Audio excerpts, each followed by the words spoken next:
Welcome back to Literature Guide.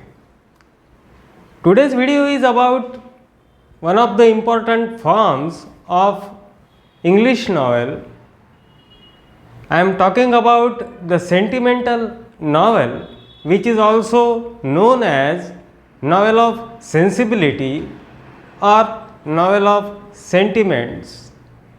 This particular form is based on the moral theory of Anthony Shaftesbury, who stressed the importance of emotions and sentiments rather than reason. This video contains information about Samuel Richardson, Sarah Fielding, Henry Mackenzie, Laurence Sterne, Jane Austen, Charles Dickens. I have tried to cover all the major novels produced by the English novelists who produced sentimental novels. As I have already told you earlier, I have produced many videos on the English novel. You can watch all those videos by visiting my channel. Due to my illness, I could not continue the production of the videos. I could not upload videos on time. I am very sorry for that. The students who are giving staunch support to this channel, I am thankful to them. I am thankful to all my subscribers and non-subscribers who are giving support to this channel. I will continue this series in future also. As I have told you earlier that all those videos, they have been produced for the students who are pursuing competitive exams. They can get help from these videos. If you really like the videos produced by this channel, do like and subscribe Literature Guide so that this channel will produce many videos for you in future also. Let's dive into the video and watch this video and judge the video by its content and not by the appearance or the other things related to this channel. You just judge the content, and if you find any error in the content produced by this channel, do comment in the comment box and express your opinions without having any hesitation. Let's dive into the video and enjoy the video.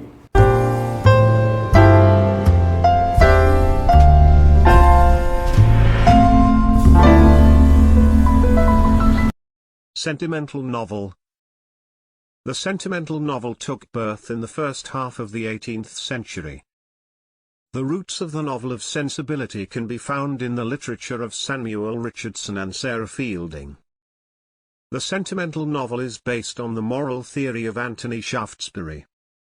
According to Shaftesbury, benevolence should be deemed as an expression of natural virtue.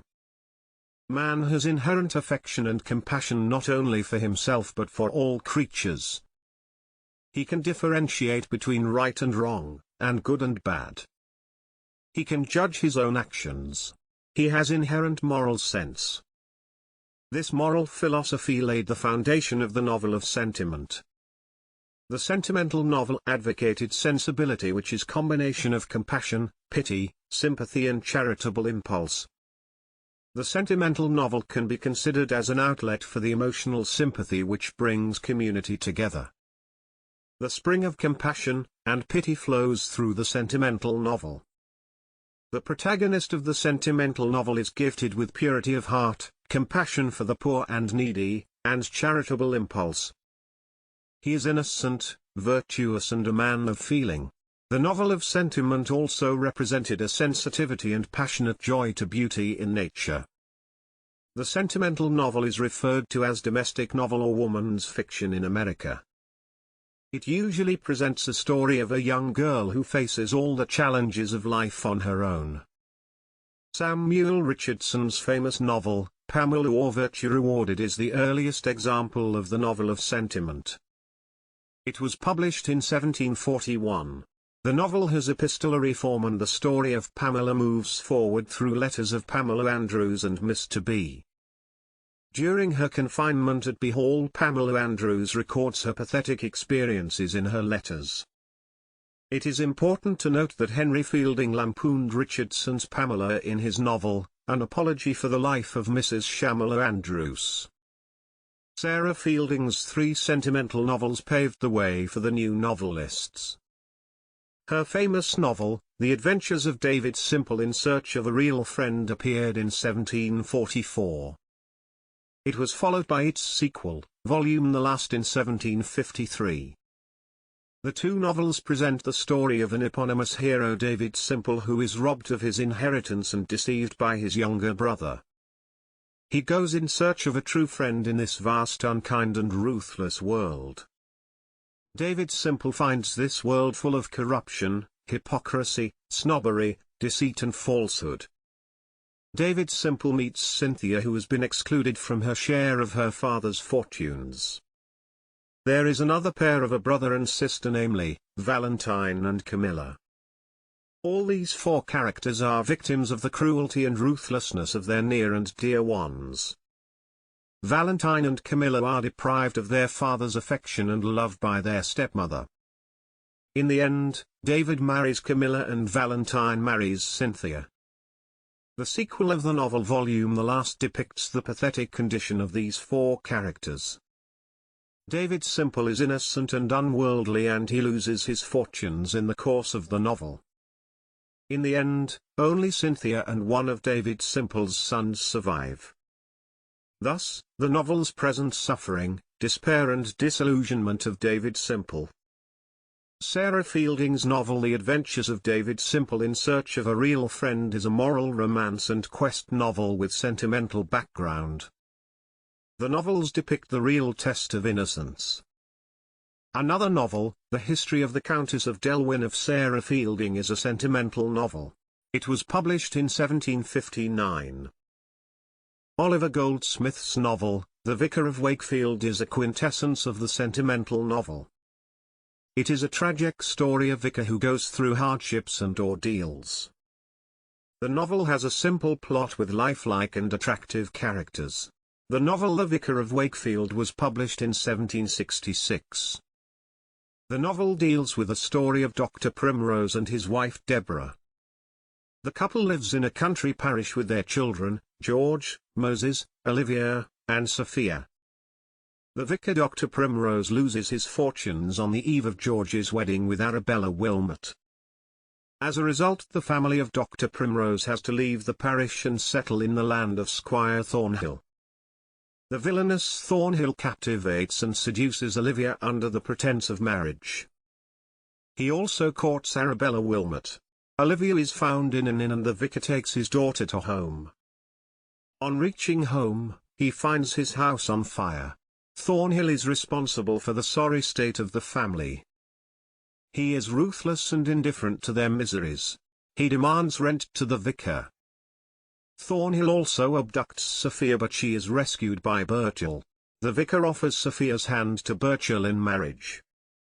Burchell is recognized as Thornhill's uncle, Sir William Burchell. It is revealed that Olivia and Thornhill are married. In the end, George and Arabella and Sophia and Burchell are married. The hardships of the vicar move the readers and arouse pity in them. Henry Brooks' sentimental novel, The Fool of Quality, appeared between 1765 and 1770. It concerns with the story of Harry Clinton, the protagonist of the novel.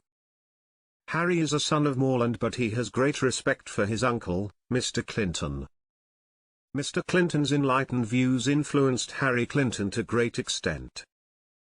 Mr. Clinton helps the poor and needy such as Hamel Clement and his family. There are many philosophical and literary passages in the novel. The tone of the novel is nostalgic, ecstatic, and touching. Henry Brooks' novel The Fool of Quality was appreciated by John Wesley and Charles Kingsley. Charles Kingsley deemed the novel mere pure, sacred and eternal than anything since the Fairy Queen. Harry Clinton receives a philosophical education and guidance from his uncle. This education scheme preserves his natural innocence rather than conditions it. It also enables him to put up with misfortunes with courage. It makes him understand the relationship between human misery and divine providence. Henry Brooks' another novel, Juliet Grenville, is also a novel of sentiment. It was published in 1774. In Laurence Sterne's sentimental novel, A Sentimental Journey Through France and Italy, there is a fine blending of pathos and humor. It is a parody of the conventional travel journal and travel itself. Laurence Sterne has parodied the vogue of grand tour in A Sentimental Journey Through France and Italy. The novel was published in 1768. The travel of the protagonist, Yorick, ends up abruptly in Lyons. Yorick also does not wish to see the sights of Calais and Paris. Laurence Sterne's novel, A Sentimental Journey Through France and Italy, comprises a collection of sketches and interludes. The narrative of the novel concludes in a strange way with a broken sentence. The protagonist of the novel, Yorick, is the amiable and loving parson who is frequently moved to tears. He is also aware of own weakness of being influenced by women of all ranks. The character of Parson Yorick also appears in Laurence Sterne's novel The Life and Opinions of Tristram Shandy, Gentleman. Henry Mackenzie's novel, The Man of Feeling, is a famous sentimental novel published anonymously in 1771. The protagonist of the novel, Harley, is emotional, kind-hearted and unworldly. He cannot see people in misery and distress. There is a fine blending of feminine tenderness and masculine rationality in Harley. But he suffers a lot despite his reverence and kindness. He is being deceived and cheated by people. Henry Mackenzie's novel The Man of Feeling has fragmentary structure and the narrative of the novel is disjointed. The novel describes the significance of male emotion, as opposed to male rationality. Harley feels pity for the unfortunate people and he is always ready to help the needy and poor. The sentimental novel presents the hero shedding tears for the people. Henry Mackenzie's novel The Man of Feeling influenced Johann Wolfgang von Goethe's famous novel Sorrow of Young Werther, which was published in 1774. Harley feels pity for the inmates of the lunatic asylum. He offers money to a fellow and asks him to look after the woman. Henry Mackenzie followed the path of Laurence Sterne. The protagonist dines with a prostitute. In the end, Harley dies holding a hand of Miss Walton, which arouses pity in the readers. He confesses his love to her before he dies. Harley is a man who discusses various issues with people and spends some time with them. Life is not a matter of profit and loss for him. It is interesting to note that Henry Mackenzie was known as the Man of Feeling to his contemporaries. Johann Wolfgang von Goethe's first novel, Sorrows of Young Werther, has been influenced by Henry Mackenzie's novel The Man of Feeling. The novel has an epistolary form. It deals with the story of unrequited love of the hero for a married woman, namely, Lotta. The novel created a vogue of wearing a blue coat and yellow breeches like Werther. Johann Wolfgang von Goethe's first novel, Sorrows of Young Werther, was published in 1774. Jane Austen's famous novels Sense and Sensibility and Northanger Abbey mark the decline of the sentimental novel. Jane Austen has satirized the vogue of sensibility and sentiment and the romantic passions in these novels. She stressed the dominance of reason over passion.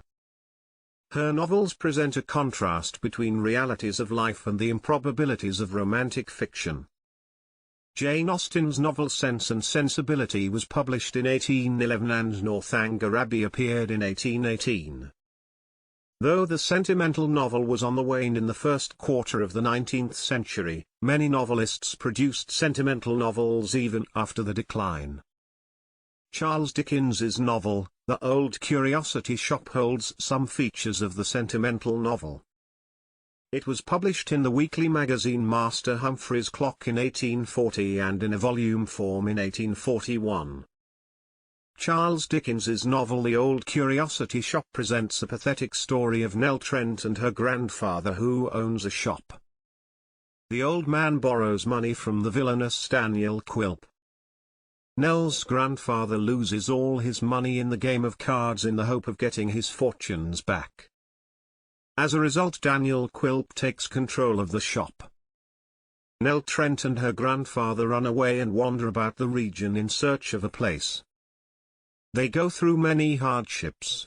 Daniel Quilp pursues them for money, which keeps them always in fear of being discovered by him. Nell Trent and the old man find place near a country church. Owing to their hardships, both Nell and the old man are worn out and tired. The death of Nell Trent and the old man move the readers to tears. Charles Dickens's novel, The Old Curiosity Shop, is a fine example of a novel of sentiment. Harriet Beecher Stowe's anti-slavery novel, Uncle Tom's Cabin, is a sentimental novel. It was published in the periodical The National Era in 1851. The novel is also known as Life Among the Lowly. The scene of the death of Little Eve evokes feeling of pity.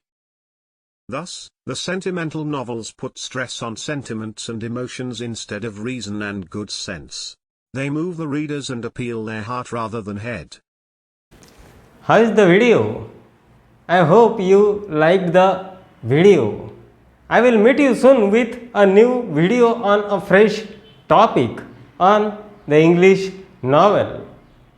Before I leave, if you really like the videos produced by this channel, I would like to say again that you just judge the content and put your comments in the comment box. And if you like the videos, do like and subscribe Literature Guide. I will meet you soon with a new topic in no time. Meet you. Please subscribe Literature Guide.